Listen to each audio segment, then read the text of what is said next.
I'm Kathleen Henderson from Roots and Boots, and I'm going to show you how to make fermented pickles. Start by soaking 4 pounds of pickling cucumbers in ice water. Soak for at least 30 minutes and even up to several hours or all day. This is an important step if you want to achieve crunchy pickles. There are other steps you can take to make your pickles stay crunchy longer. Please see the blog post listed in the description of this video for more tips to choose pickles that will stay crunchy longer.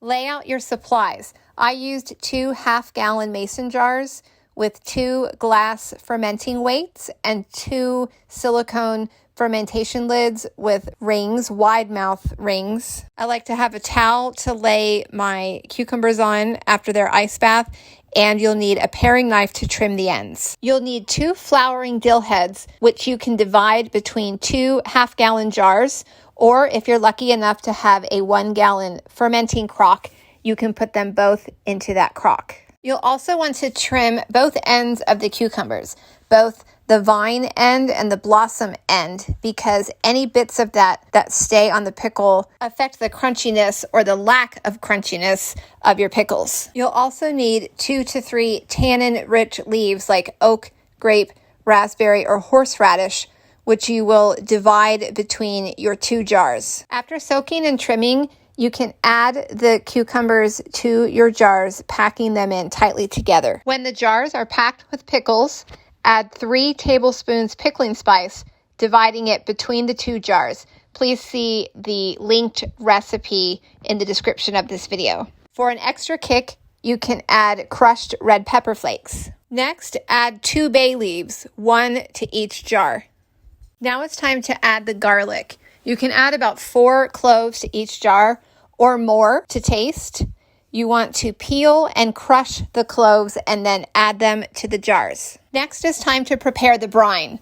Heat 8 cups of water on the stove top. You want it to be warm but not hot.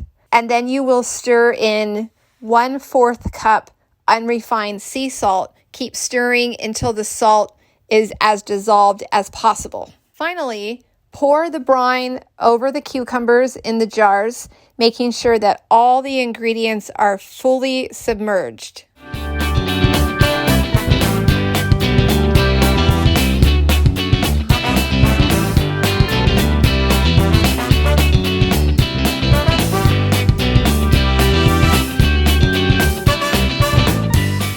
Adding a fermentation weight helps to keep all the ingredients submerged in the brine, which helps to avoid mold.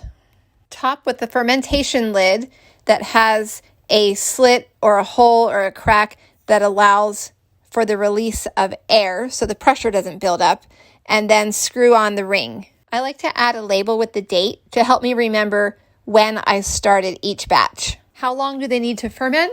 That is a good question that I'm still experimenting with. It depends on different variables, and it also depends on who you ask. So please refer to the article linked in the description of this video for more tips on how long to ferment your pickles. And that is how you make fermented pickles.